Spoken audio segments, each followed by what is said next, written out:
Okay, we're live, but we must. It is our duty to let it breathe, baby. We have found that people take exception to us opening our streams without saying that. So we just find a way to fit it in. Regardless, welcome in, everybody. It is the Holy Smokes freaking Mile High Huddle podcast because Michaela, literally, as we're going live, Wow. just like decimated the chat with a Wow. thermonuclear super chat.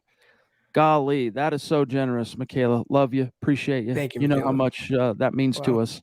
Right off the cuff, Zach. How do you react to such displays of generosity and love?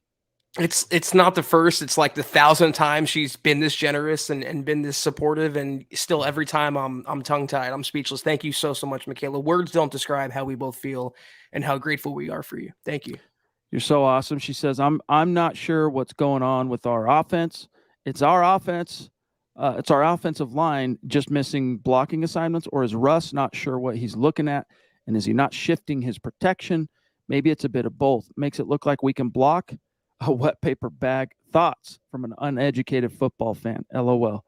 Much love right back at you. Michaela, we're going to answer that. We got to take care of a quick matter of business. And on the other side of that matter of business, we are going to deep dive in fully answering your question because there's a lot to unpack actually in terms of getting to the bottom of that. But again, hats off. All right, look at this. This bald dome is telling you right now, love you. Thank Look you at that so much. shiny marble. Look at it. Chad's shiny marble shout out. I don't know where that guy went, but so hold that thought just for a second, Michaela, because we actually, Zach, let's talk about it first. I don't want to make her wait when she's throwing down like that. Real quick. So, what say you? Is it the offensive line?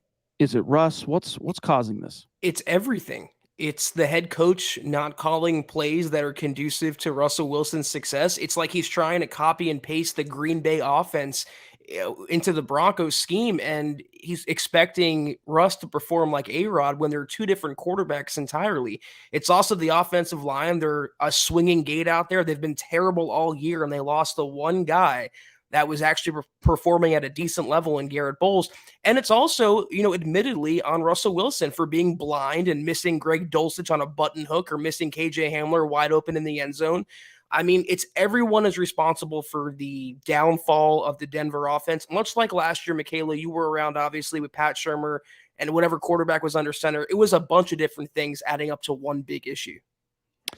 I think it is a chicken or the egg kind of proposition here, but you know, you guys have heard me talk about this quite a few times over the last couple of weeks, but I've spent more time this season, Zach, going through some of the top film guys on YouTube. Not because I don't enjoy that content, I do. It's just that I don't always have time to sit down and watch that stuff because we are so busy. But with what's going on with Russ, I'm like, I got to figure out what a Hall of Famer, for example, like Kurt Warner, has to say about the issue at hand here. And everyone, including Troy Aikman, who called the game the other night, is going to point to the deficiencies, Zach, on the O line and the inability to consistently keep a pocket. But at the end of the day, I think you go chicken, is it egg? I think it is chicken, and the chicken, Zach, is Russell Wilson. Something about his vision, something about whatever he's going through. It's almost like something off the field, Zach, is distracting him. I don't know. Who knows what that could be? I don't even want to speculate, but it's almost like, some people, he talks about the neutral mindset and all that. I don't mean to stammer here, but some people, in fact, most people, when it comes to work, if they have things going on at home, if their personal lives are not in order, the person who can still execute their job perfectly is the exception to the rule. As someone who's hired and managed grown men and women for the majority of my adult life, I can tell you most people, they can't. If there's something going on in their personal life, it affects their day job. It affects what they're doing for a career. It affects their day-to-day grind, Zach, as professionals. And there's something about his blindness here. I mean, how do you miss? I mean, it looks like he's actually staring at Dulcich for that 3rd and 1 on Monday night, and you don't even like throw it anywhere near him. How do you miss that? It's because he's not himself. And I think personally, there's something off the field that is attributed to that. Yeah, I mean, you're absolutely correct when it seems like something off the field, mentally, psychologically is off with Russ. But you and I have both gone through things in our private lives, and we still got on the podcast or wrote articles, Chad, and we're not getting paid $250 million to do that job. So Russell Wilson, there's a fine line between feeling bad for him and still expecting more and criticizing him for not delivering on more. I don't know what it is. I think at first he was overthinking because Hackett was overcompensating and trying to justify the massive contract, justify the massive trade, but he's not performing like a quarterback that has any sort of fire left in his bones. If that's even an expression, he's acting like a quarterback that's at the end of the line. He's on the 18th hole right now and is more concerned with filming Subway ads, Chad, and his Danger Russ sandwiches than winning football games. I don't know what happened, but something's definitely off. Lots more to discuss on this, but first, guys, listen, this is true. Just the other day, I get a phone call from my bank. They're saying, hey, did you use your credit card at this store for X amount? And I said, no, that wasn't me. Turned out an internet thief had stolen my card number, and my bank took care of me, thank goodness. But the best cure is prevention. Let's face it. Now, that's why we're using NordVPN moving forward here, both personally, all right, Zach and myself, and as a company, MHH. It's NordVPN. Desktop, tablet, laptop, phone. VPN stands for Virtual Private Network, and NordVPN protects you as a one-stop shop for all things cybersecurity. It's incredibly easy for me to use, which means, hey, you don't need a degree from MIT to make it work for you. With just one click, I'm protected. Very intuitive to use.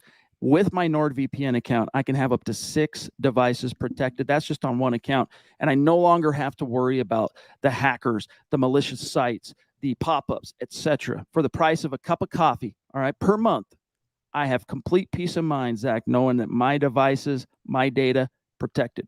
Yeah, listen up, Broncos country. Grab your exclusive NordVPN deal by going to nordvpn.com/MHH to get a huge discount off your NordVPN plan, plus 4 months for free. It's completely risk-free with Nord's 30-day money-back guarantee. Again, that's nordvpn.com/MHH to get 4 months free. Links in the description, guys. For the bang for the buck, I mean, you don't realize what that does for you. Again, it's the best cure is prevention. All right. Zach, a few more things I want to get to here. I see a few super chats waiting in the wings, but I want to talk about the trade rumors with Albert Okwuegbunam and any other trade rumors attached to the Broncos. But first, Zach, I got to get your take on what Nathaniel Hackett had to say about Melvin Gordon just the other day. Chris says, hey, guys, I wanted to see more Latavius Murray. What's your reaction with Melvin starting? We're getting into that right now. Appreciate that. He says, Zach and Chad still the best in the business. Chris, you're a prince. Scott Roll. He's done in this. Yes, sir. Of course we did. It was a great talk. Love Melvin. Have so much respect for him as a pro for all he's done in this league. And yeah, we'll keep all that stuff private in there. Will Melvin Gordon start on Sunday, or did Latavius Murray do enough to get the start? No, Melvin will start. Nominal. It's a nominal thing, Zach. Don't ask me why they care enough to even think about in name only type of honorifics here, Zach, but you follow what they do, not what they say. When it comes to GM and coach speak in the league, dude, they're obviously trending toward Latavius. Latavius might not be the explosive guy he was back in the day, but as an inside runner, I trust him to hold on to the ball and pick up the yards that are there. Let me address Melvin Gordon first, and I want to tack on to Hackett in a second here. Melvin literally spent the entire game pouting like a little toddler on the sideline, and he shook his head when Murray had a good play. That's not a good teammate, first of all. Same guy, by the way, who would only practice in the offseason if he wouldn't get fined for it, the mandatory minicamp. And then in the locker room, NFL Network asked him, where you asked about the benching, and he was looking all sullen, feel bad for me. He pretended not to know why he was benched. How about 4 fumbles in 4 games, Melvin? The Broncos have given this running back more chances than any other player I've seen. But my issue really isn't with him. He can only, take the job if it's offered to him. I don't complain about wanting to start. This was such a weak, spineless, lily-livered move on the part of Nathaniel Hackett. Tell me how that works, where a player pouts, he doesn't support his teammates, and then he speaks out about his public laundry. Hackett vows to have a talk with Melvin Gordon, and then he announces he's the week 7 starter. It's the same thing as a little child throwing a tantrum and then immediately giving into that child instead of holding your ground, Chad. This is why Hackett, I think, has lost the locker room, because people like that who are so indecisive, they cow too often. They get walked on in reality. It's way too beta, and I want some alpha from my head coach. What does this say to the rest of the locker room? You want to get what you want from Hackett? Well, just look miserable for 60 minutes on the sideline, then you'll get what you want. This, I think, was the final straw that lost me on Hackett. I have more to say about it, but that's the bottom line. Well said. That's a classic Kelberman rant. James, appreciate that super chat, big dog. Getting it in early, he says. And by the way, James Moss, you've been with us a long time, my dog. We love you. We miss you when you're not with us. I hope you know this. He says, teams take after their head coaches. Hackett is not sure what he wants to do, and the offense is just as confused. Unsure of himself, in over his head, that equals not head coaching material. Yet, give him the year. Let's be positive. You got nothing to lose at this stage, James, and this goes for everybody in Broncos country. When last I talked to you Monday night, I was like probably the most low apathetic I've ever been as an analyst on this podcast. I was just like fit to be tied. All right. Didn't know whether to, or go blind.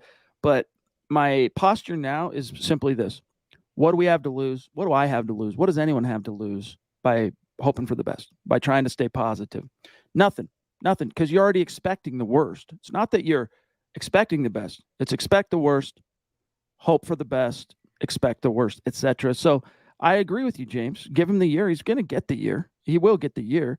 Hopefully he turns it around. But Zach, I agree with you that the basis here is that his whole love him up, hey, let's be bros, did you catch House of the Dragon last night stuff? All right. I want to be your best friend. My name's Nathaniel Hackett. If you're not winning, man, things start going off the rails. Like that was a perfect example, Zach, of a player who needed to be made an example of, and he didn't. Hackett missed the opportunity. He's going to start him. It's not that big of a deal, but it's just a small little emblem of what's really going on here. As far as there's no adults really left in the room as far as the coaching's concerned. Hackett was ready to move on from Melvin before Javonte went down. And then Williams' injury kind of afforded Gordon a second life. Then he was ready to move on again on Monday night when he benched him, but then Melvin made a big scene about it. And you're right with what you said. That's what I've grown to really resent about Hackett. He wants to be liked by everyone. He wants to be everybody's friend. He's supposed to be the leader of men, but yet he's taking his cues from everyone else. Those types of people, like I said, tend to get walked on in real life, walked all over. And it happened with Melvin Gordon. If this was Bill Belichick, he would have executed him on the field, Chad, after 4 fumbles, let alone cut him. But yet he gets chance after chance. Why? Because Melvin was sad. He didn't get to face his former team. He's putting one disgruntled player who has literally cost the Broncos games over the best interest of the entire team. Latavius Murray is a fine replacement for RB1 duties in the wake of Williams' injury. Mike Boone, fine. Call up a Zigbo from the practice squad. But why go to such great lengths to placate, of all people, Melvin Gordon? It makes no sense to me, and I lost all respect for Hackett when he did that. Quick segue, and by the way, Dave, love you, big dog. Appreciate you. You the man. It's great to see you in the chat. Want to bring everyone's attention to this lovely new MHH trucker hat. All right, it's up at the merch store right now, huddleuppod.com. Go get yours. Look at that price for a hat. I mean, I told you we fixed our pricing matrix and it's coming out in the wash. You're not going to find a quality hat anywhere for under $25. But look, $15 right now on the MHH store. So just drawing your attention to that. I want to also, Zach, do an update, let everyone know who the winner of the September Super Chat Superstar and Star drawings were, plus update October. But first, let's grab Andrew Lampy. He says, I'm done piling on Russ. He is the QB of the team that I support, and right or wrong, he is the guy.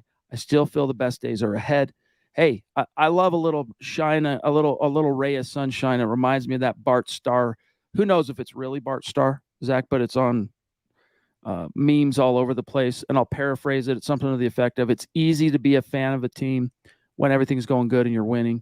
But the true test is, do you still support your team through the hard times, et cetera, et cetera? And this is from a man who did a lot of winning in Green Bay. I'm way more supportive of Russell Wilson than I am Nathaniel Hackett. I still think Russ is not the problem. I think the coaching or lack thereof, same as last year, is the bigger problem here. And if we can get first quarter Russ on a consistent basis like we saw against the Chargers, the Broncos will be fine. It's what happens after that the Broncos become small and they go into a shell and they start tripping over their you-know-what, as you like to say, Chad. Yeah, it's a thing. Guys, real quick before we get much further, I know we've been neglecting this, so I want to give you an update. Here is how September finished up for the Super Chat Superstars. All right, EJ finished at the top, and surprise, surprise, he had more tickets in the hat. He ended up winning the giveaway for the month of September. So EJ, I'll shoot you an email, and there's a few options for you in terms of what you could get. I'll shoot you an email and cover that. The Duchess at number 2 for September. All right, Gregory Vandeland at 3, Naj at 4, and Ethan, a.k.a. the DWI guys, at 5. But look at some of the names just outside Garth, Sam Bam, Coach Chris. But what about October? All right, here's how things are shaking up now. 20 days into the month of October, the Duchess, number 1. All right, she's at the very tippity top, followed by one of our favorite guys all time, Naj Altaf. You need a shot of life, you go find Naj Altaf. He'll get you up to speed. EJ's at number 3, Ethan, DWI at 4, and Proud Pharisee, Zach, this cat's kind of relatively new to us, and he's in the top 5. Aaron Lynch, legend. Garth Knight, bona fide now, Super Chat Superstar. Jonathan Figueroa, Sam Bam, Silent One. Barney, Coach Chris, Zeus, D-Dub, Wero, Malachi. I mean, look at some of these names. So there's your update on where things stand on YouTube for the month of October. EJ, congrats on winning in September, and we will be sending you an email to see what you want, big dog. Plum Bob, jumping in, Super Chat. I don't have high hopes for this game, guys. Zach, we're going to get to some head-to-heads and kind of look at the Jets here in a few more minutes, but what's your early kind of feel on this thing?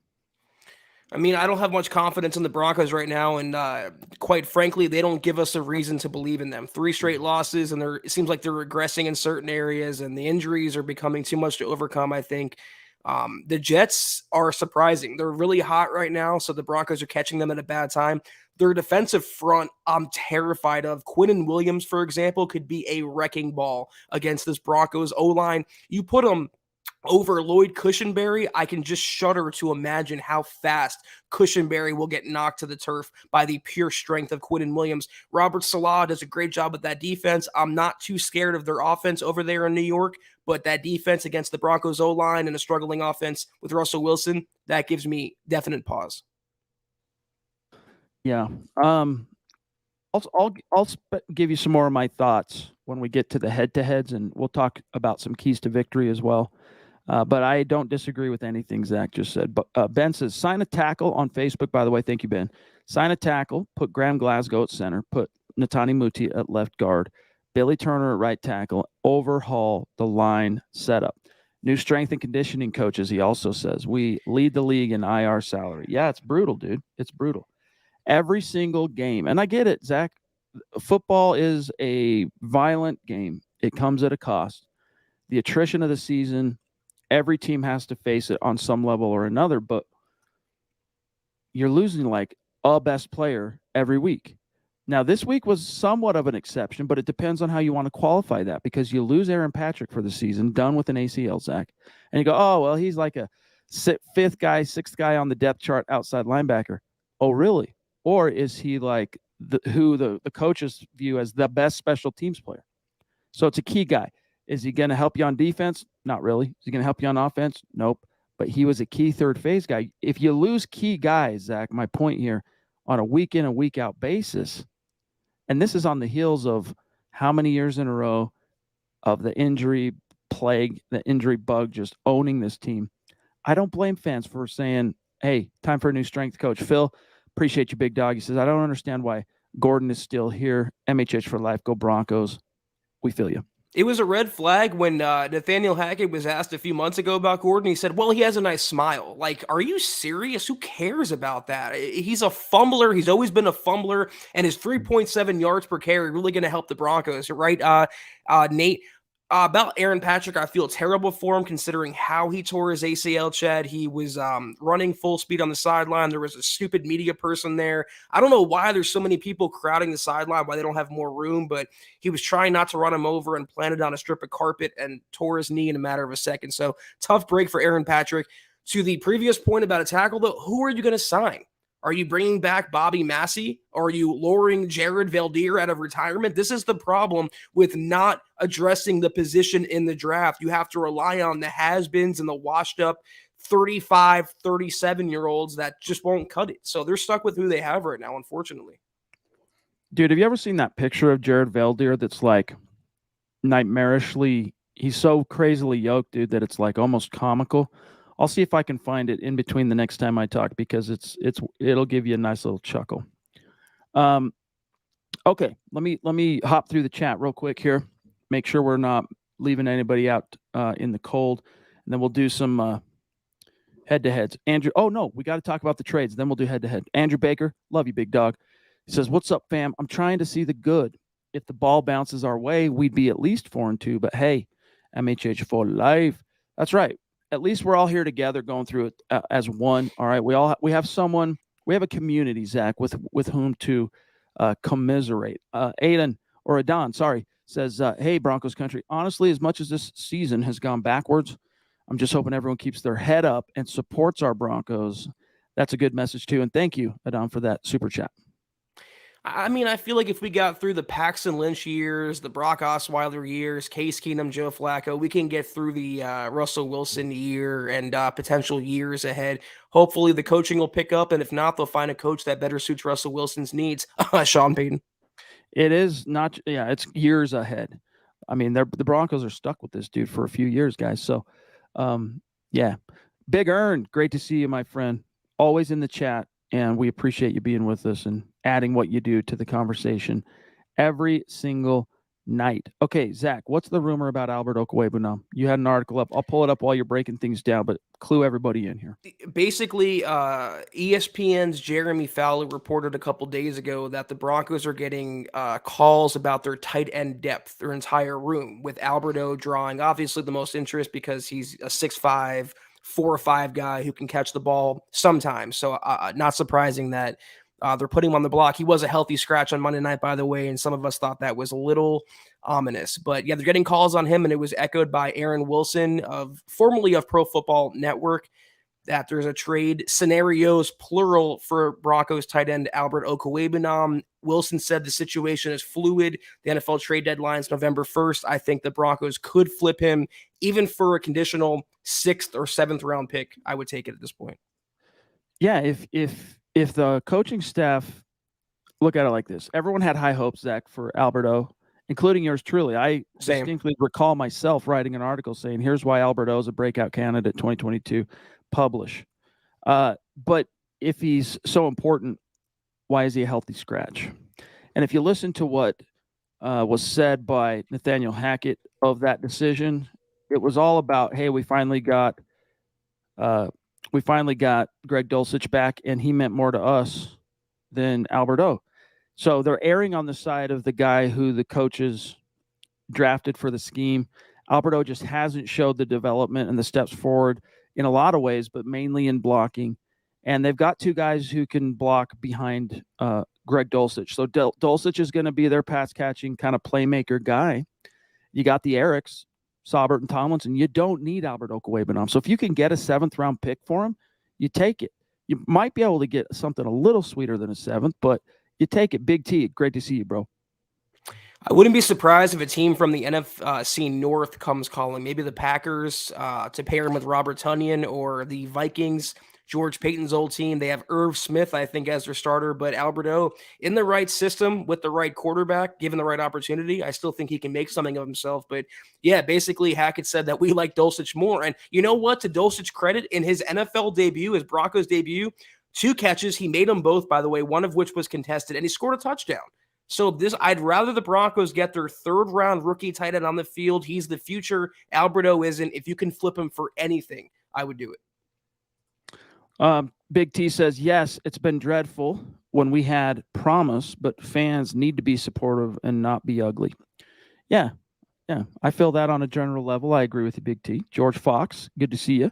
Thank you, buddy. Says even though we're not a good team as we are, we're still Denver Broncos for life. Hashtag MHH for life. Thanks, guys. You do help us with your views.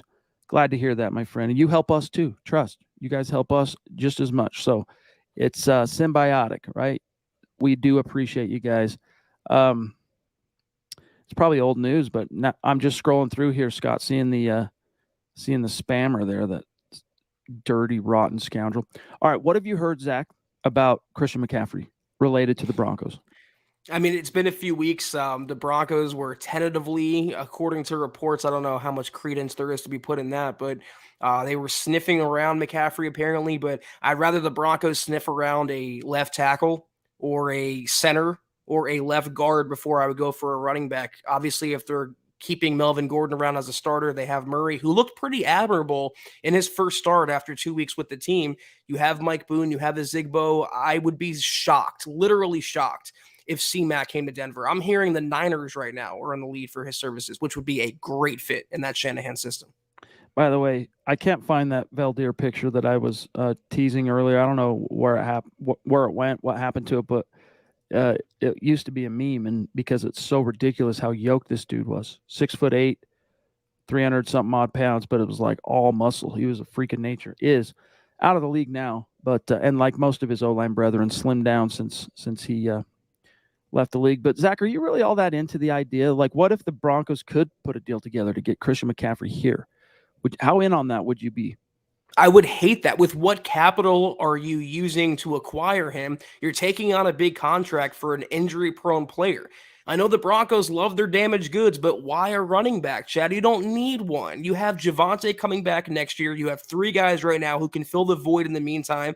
And I'm going to tell you something. If this coaching staff can ruin Russell Wilson, what are they going to do with Christian McCaffrey? Is it going to matter if he has no running room? If the offensive line can't block? Doesn't matter if you have Walter Payton in his prime back there. So I would hate that deal if it was made. And then he would probably show up and just get hurt the first game Exactly. as a Bronco, and then you're really, I mean, that's just, you can't pin your hopes of a season on a running back who himself, Zach, if you're a snake-bitten team when it comes to the injury bug, don't go moving mountains to acquire a running back that has a great story and is tied to your city, grew up in, to a running back, Zach, who has really bad recent track history of staying on the field. Like, you are really tempting fate. It just makes zero sense to me. Even if the Broncos were contenders right now with a winning record, I wouldn't say go for it, because you don't need a running back. You need a line. That would be nice. Or how about an inside linebacker? How about another cornerback so you don't watch Damari Mathis pick up 4 defensive pass interference fouls per game? So, no, I would love for McCaffrey to go to the Niners, but I've also heard the Bills, and no one wants to hear it, the Chiefs in the mix for his services. That would be pretty deadly. I'm trying to see how this bottom thing goes away. You know, that's kind of shading on the bottom of the head-to-head. Let me try something real quick. Let me see if this makes a difference. 15.2 points per game. How sad is that? All right, guys, you're just going to have to bear with us on this. Well, actually, yeah, just bear with us on this. Okay, let's go through our head-to-heads. As you probably know by now, green signifies a top 10 statistical ranking as a team. Red equals bottom 10, and if it's black, it's right in between. So your Denver Broncos sit at 2-4. The Jets, inexplicably, Zach, are at 4-2. Let's see if we can divine why that is. All right, they're +1 in the turnover differential. They're middle of the pack in time of possession. And the Broncos, by the way, Zach, they plummeted from green in time of possession to middle of the pack by virtue of their Monday night letdown. But let's look at this. Offensively, I mean, really all the Jets have going for them in terms of statistical markers here is their scoring points. All right, they're a top 10 scoring offense because right here, guess what they're doing when they get inside the 20? They're punching it in 63.2% of the time, which ranks them 8th in the league. Zach, they are 17th in yards per game. They are 18th in rushing, 13th in passing, been picked off 5 times. They've lost 4 fumbles, and yet they're +1. Okay. We'll get to why that is more here in a minute, what that defense is doing. But we'll talk about the Broncos here in a second, Zach. But what jumps out to you about these Jets? They're middle of the pack, but like you said, when they get into the red zone, they punch the ball in, and I wouldn't be surprised if that 18th ranking for rushing jumps to 10 or 9 soon.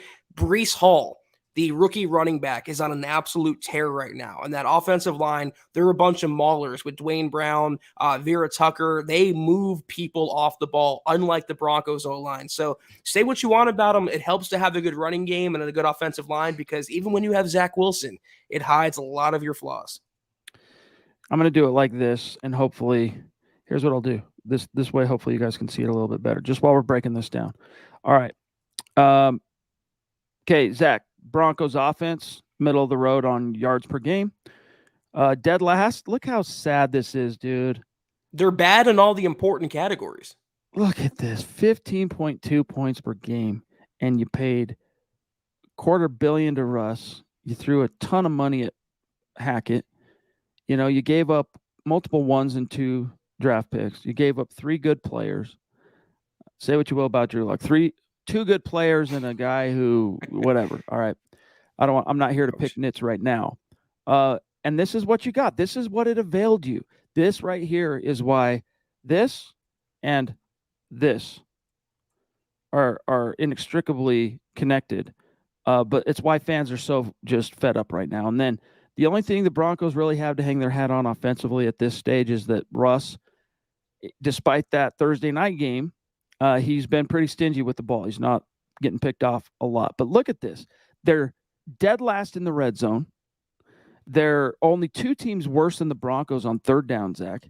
And they have allowed the 27th, well, what's the best way to put it? There's 5 teams that have allowed more sacks than the Broncos. That's how bad they've been protecting Russell Wilson. And about half of those, and I'm going to serve this back to you, Zach, probably about half of the sacks Russell Wilson takes are his own making, for what it's worth. But just ugly. Man, this is like fireable stuff. This is so horrendous. It's unconscionable how the Broncos can be 20% in the red zone. If you played Madden blindfolded, you'd have a higher shot at getting into the end zone. Look at the Jets, for example, Chad. They are triple what the Broncos are. The Jets with Zach Wilson are triple in the red zone what the Broncos are. Like I said, they're bad in all the important categories. You can't convert on third down. You can't convert in the red zone. You're giving up a bunch of sacks. You're not averaging enough points per game. It is capital B bad. I thought things were bad when they were averaging 17 under Drew Lock and Teddy Bridgewater. My God, 2 points less than that? How? Why? Unbelievable. Defensively, look at all this green for your Broncos. They're the third ranked in yards, second in yards per play, fourth in points per game, fifth in passing, 19 sacks ranks them fourth in the league, fourth most, and then they're dead first in red zone defense. They are stingy as all get out. But the Jets, Zach, what they can hang their hat on is they don't give up a lot of yards, and they take the ball away. 7 picks, 3 fumble recoveries, 10 total takeaways, which is why they are +1. I mean, Robert Salah, like I said, does a really good job. That's his expertise, so he coaches up that side of the ball well. They're very disciplined and technically sound, kind of unlike the Broncos offense. So they're well coached there. They don't have a lot of superstars in the back end. It's the defensive line, the front seven, that really gets after people. There's not that much more to really break down other than we can look at the punt return average. Montreal Washington still top 10. But look, their guy, Berrios, third in the game, 13 per return.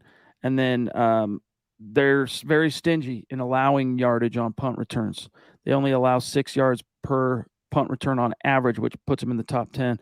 And then last thing I want to touch on here, Zach, is both teams – They're good at getting their opponents to commit penalties, all right? But the Broncos, look at this. The most penalized team. Here's another way of saying it. Your Denver Broncos are the most undisciplined, lost at sea, can't find their you-know-what if someone handed it to them, team in the NFL. I have a worse way of putting it. I looked this up and I tweeted it after the Chargers game. The Broncos have more penalties than Cortland Sutton, Jerry Jeudy, and KJ Hamler have catches combined. It's that bad. It's brutal. It really is. And It's inexplicable. Listen, there's no reason why on God's green earth with this quarterback, you should be dead last in scoring, dead last in the red zone. It defies explanation. There's literally like no excuse for it, which is why, and Hackett knows this, okay? Hackett knows this is like 4-alarm, freak out, panic, everybody to the exits. This thing is going to crumble to the earth, but he's locked in. How he manages that pressure, Zach, will be interesting. So far through a 3-game losing streak, it doesn't appear that he handles it well at all. But just kind of like what Russell Wilson said before the Chargers game, it's actually still true in that everything the Broncos wanted going into this season, technically, it's still on the table for them. But what doubts I had that they could still reach it going into last week, I mean, that's a fraction of that now in terms of my belief that they could really turn this around. Because when the coaching is that god-awful and you know that the inmates are running the asylum, so to speak, all right, if you're at Arkham Asylum and Batman World, whatever it is, and Scarecrow's running things, you got a problem. Look what Justin Simmons said after the game. He goes, I don't know, it starts with leadership.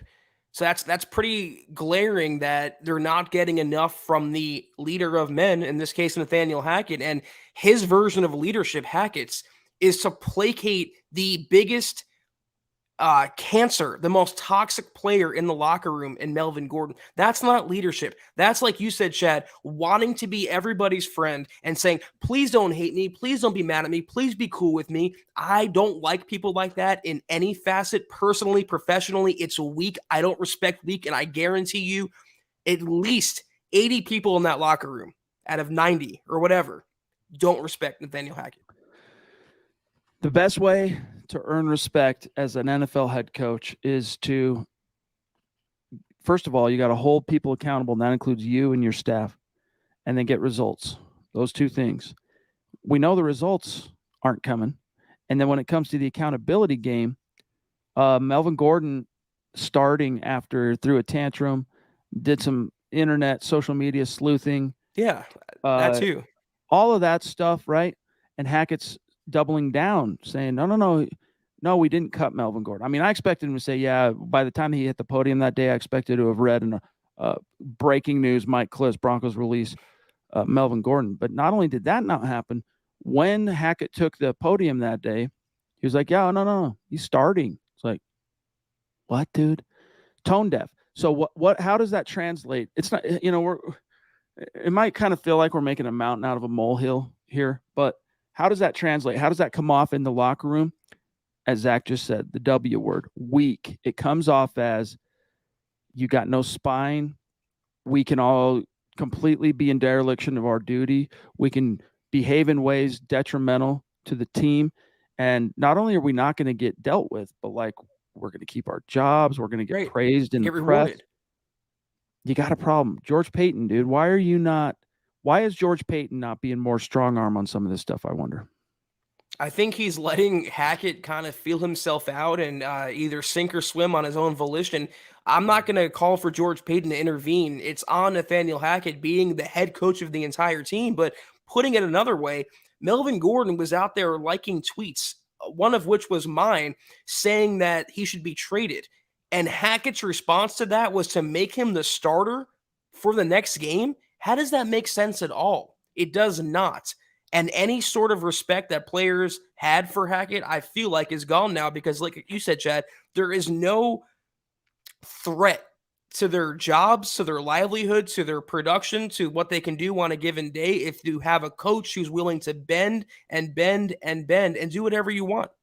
It's weak. No other word for it. Scott, I want to grab this from 78 Leadhead, who's always very involved in our conversations live and especially in the comments on YouTube. And then I want to grab Unc Beasy at 644, and then we'll probably sign off for tonight. Okay. Leadhead says, Russ didn't magically become bad. Why did they get away, the Broncos, from that short passing game that worked early on? Why do they get so greedy? It's either sack or a deep ball. Really good questions here. This long developing dropbacks and long developing passing plays. It just reminds me of the buzzsaw Cam Newton walked into in Super Bowl 50 with those 7-step drops that just Von Miller and DeMarcus Ware were like, okay, thanks, sucker. And they just demolished him. He eventually came back a little bit and got his, so to speak, but by then it was too little too late. Broncos won that handily, 24-10.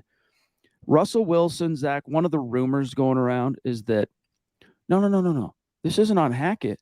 This is on Russ because it's Russell Wilson calling the shots on offense. He's the one deciding the plays, the scheme, the dropbacks, all that stuff. Russ is deciding that. And Hackett needs to take back control of this thing, Zach, and take back control of the play calling and stop letting Russ decide everything. Like many rumors and stuff, there's probably a kernel of truth to that in the sense that Russell Wilson does have input. He is a co-author on the offense, but Nathaniel Hackett, Zach, calls the plays from the sideline, and I'm not seeing much of Russell Wilson audibling at the line of scrimmage. And it's like sometimes you're screaming, audible right here. You can see where the pressure's coming from. And he just snaps the ball and eats a sack. It's like, dude, did you not see they overloaded the right side with 3 guys that normally aren't standing there?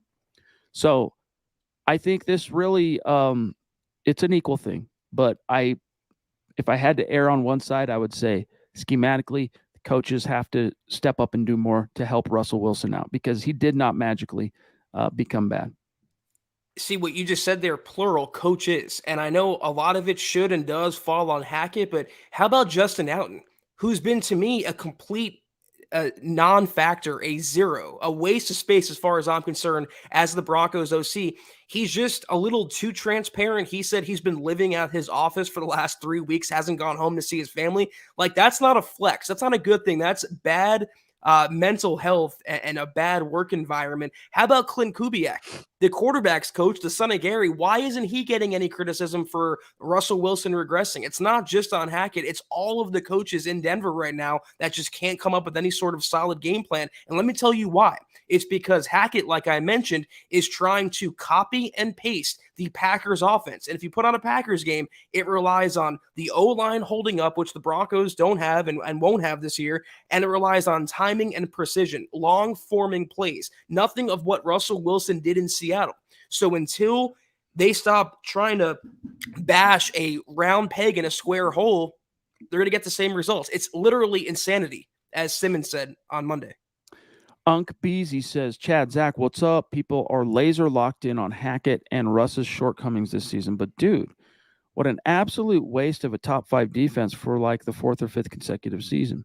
Well, yeah, of course. But those two things are linked, right? When Hackett and Russ suck, all right, and there's a reason why people are laser locked on the fact that Russ and Hackett suck. It's because they're wasting a top 5 defense. So, yes, I feel you on that, big dog. I mean, the number one stat that proved how good the Broncos defense has been historically the last half decade versus how bad the Broncos offense has been.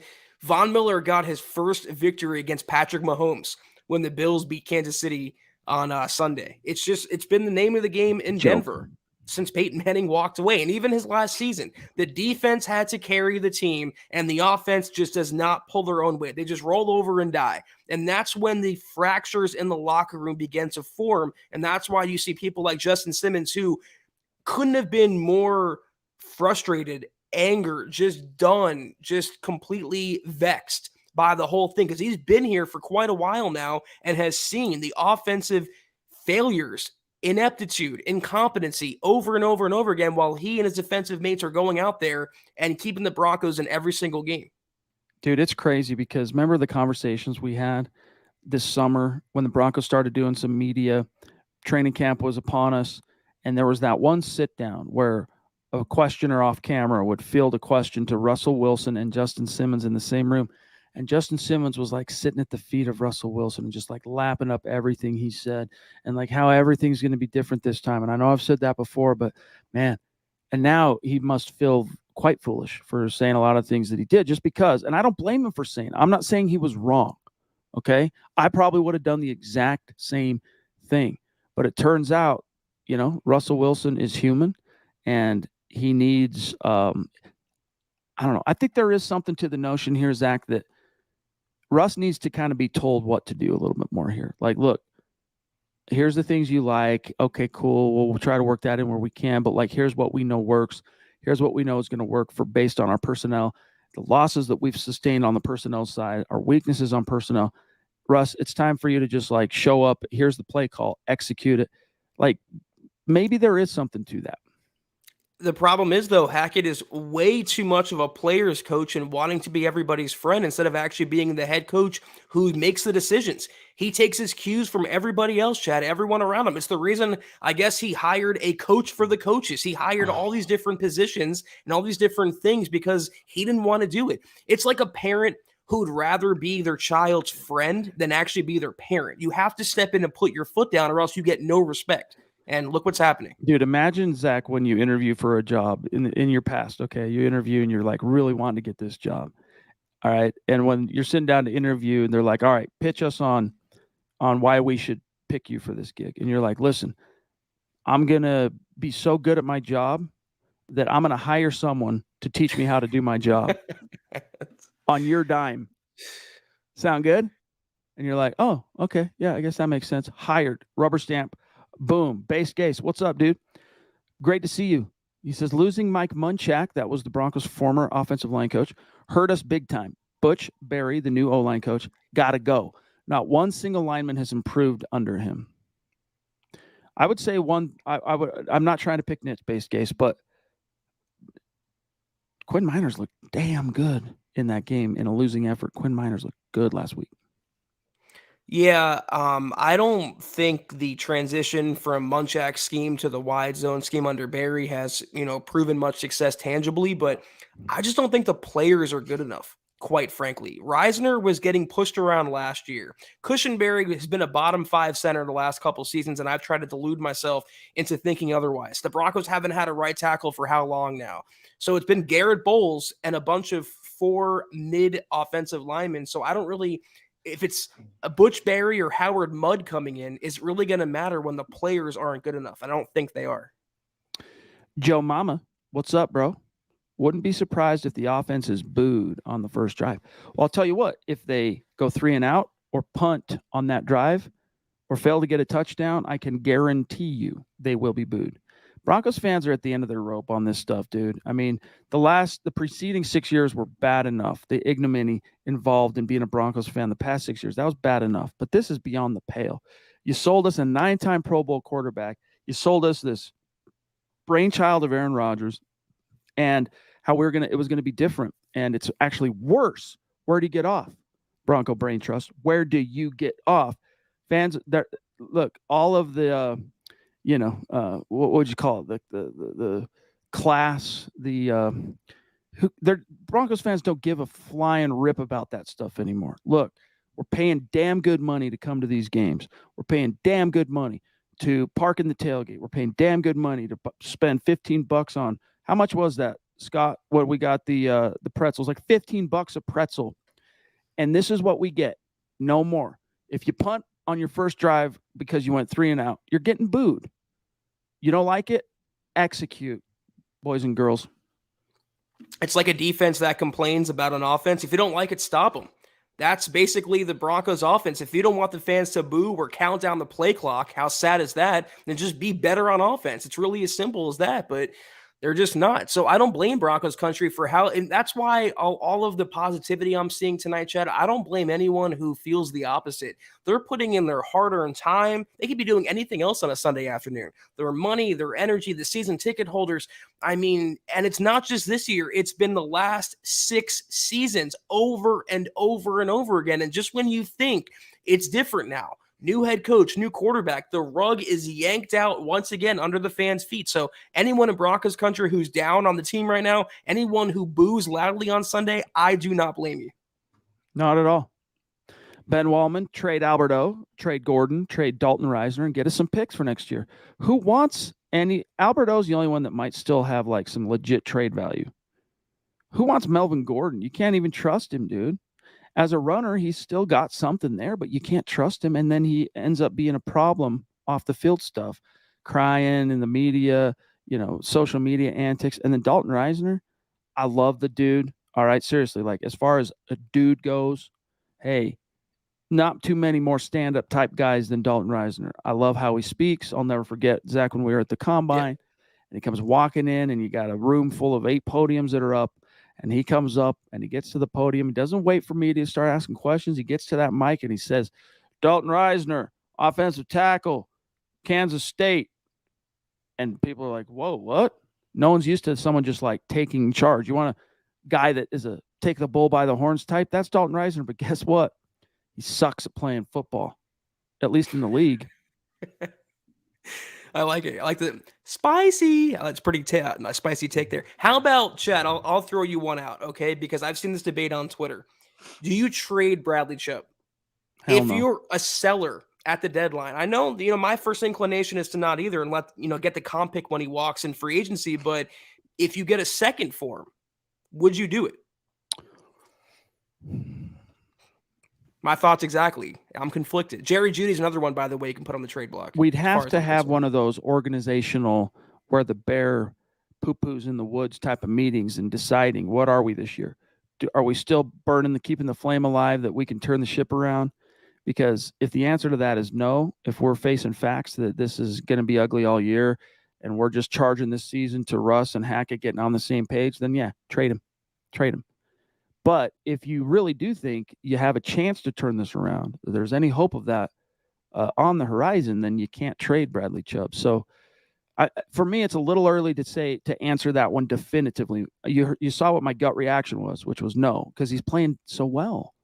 I'm not used to Bradley Chubb playing well out of the gates. Like he's healthy. It's like whispering past the graveyard. So maybe you're right. Maybe we should trade him because we know that this isn't destined to last. Jeff, where's Outten gonna go since he can sleep?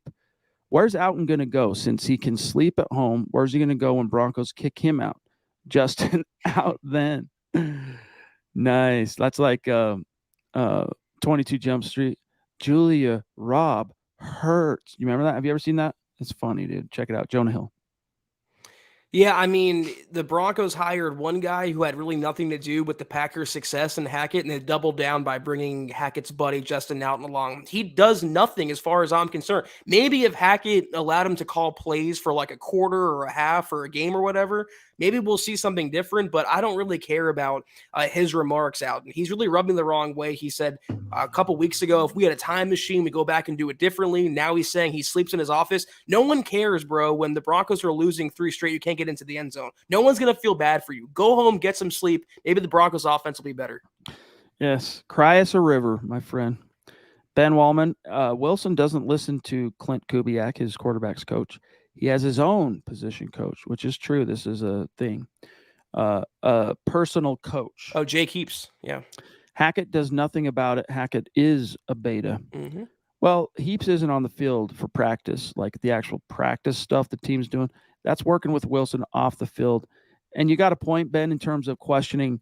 I wonder how much, it's like the old biblical term, no man can serve 2 masters. Too many cooks ruin the broth. Where's the messaging come from? Who is Wilson listening to technique-wise, quarterback, between the ears stuff-wise? It's a fair concern, though, Ben. I don't take that away from you.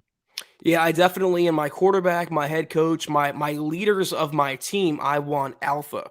If you watch Brian Daboll, for example, rookie head coach on the sidelines, he is an alpha. He has the respect and the command of the entire team. Hackett is pretty much the cool parent who'll let the kids do whatever they want, and they never enforce their way. And you're seeing what's happening now. The Melvin Gordon saga is the epitome of beta from Nathaniel Hackett. All right, last one for tonight, and it's from one of our great community mavens, Savage Boy Kev on Twitch.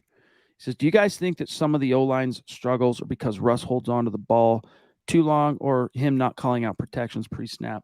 Both. They're both.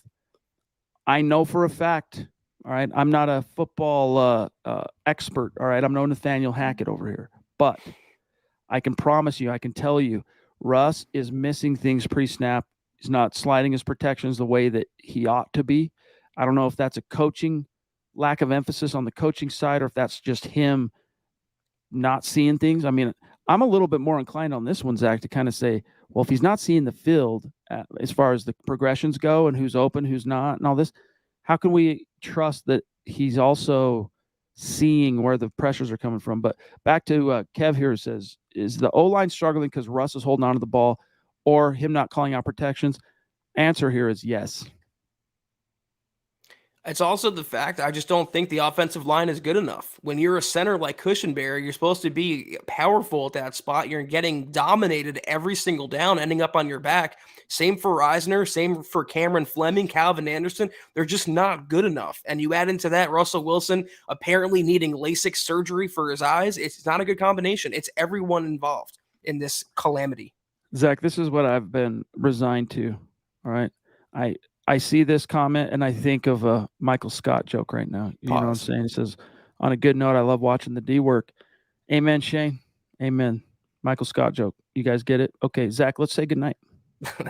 That's what she said. Anyway, that was the MHH Pod. Follow us on Twitter at the MHH Pod. You can follow the main account on Twitter at Mile High Huddle, Chad at Chad and Jensen, myself at Kelberman NFL, and Scott, our producer, at Scout Kennedy. If you guys want some merch like we showed off earlier, like you see Chad or I wearing, go to huddleuppod.com and get your merch on. And also don't forget about facebook.com/Mile High Huddle Pod. Like that page and follow that page. Guys, if you haven't, go to Apple Podcasts and leave your football priest a 5-star review for a chance to win some of that sweet, sweet merch like you see that gentleman rocking above. If you can't do anything, though, please do these 3 things as you see ticking below you. Sub, like, and share this video that you're watching and every video you watch on the MHH channel. It really helps us grow and reach more Broncos fans just like you. Shout out to these great Super Chat superstars tonight, starting with the Duchess. Michaela, we love you. We appreciate you so much. She threw down like a boss tonight, and we love you. Plum Bob, Adan, Based Gase, Joe Mama, Jeff C., and our great star supporters on Facebook. It's being a little bit slow. Bear with me just 1 second. Shout out to Ben Wallman, you demand, Andrew Lamp, you demand, Big T. Weber, Phil McLaughlin, Andrew Baker, George Fox, Dave Glassman. You're all the man. Appreciate you. Love you. We'll see you for the gut reaction. Have a great weekend, guys. Take care. And as always, go Broncos.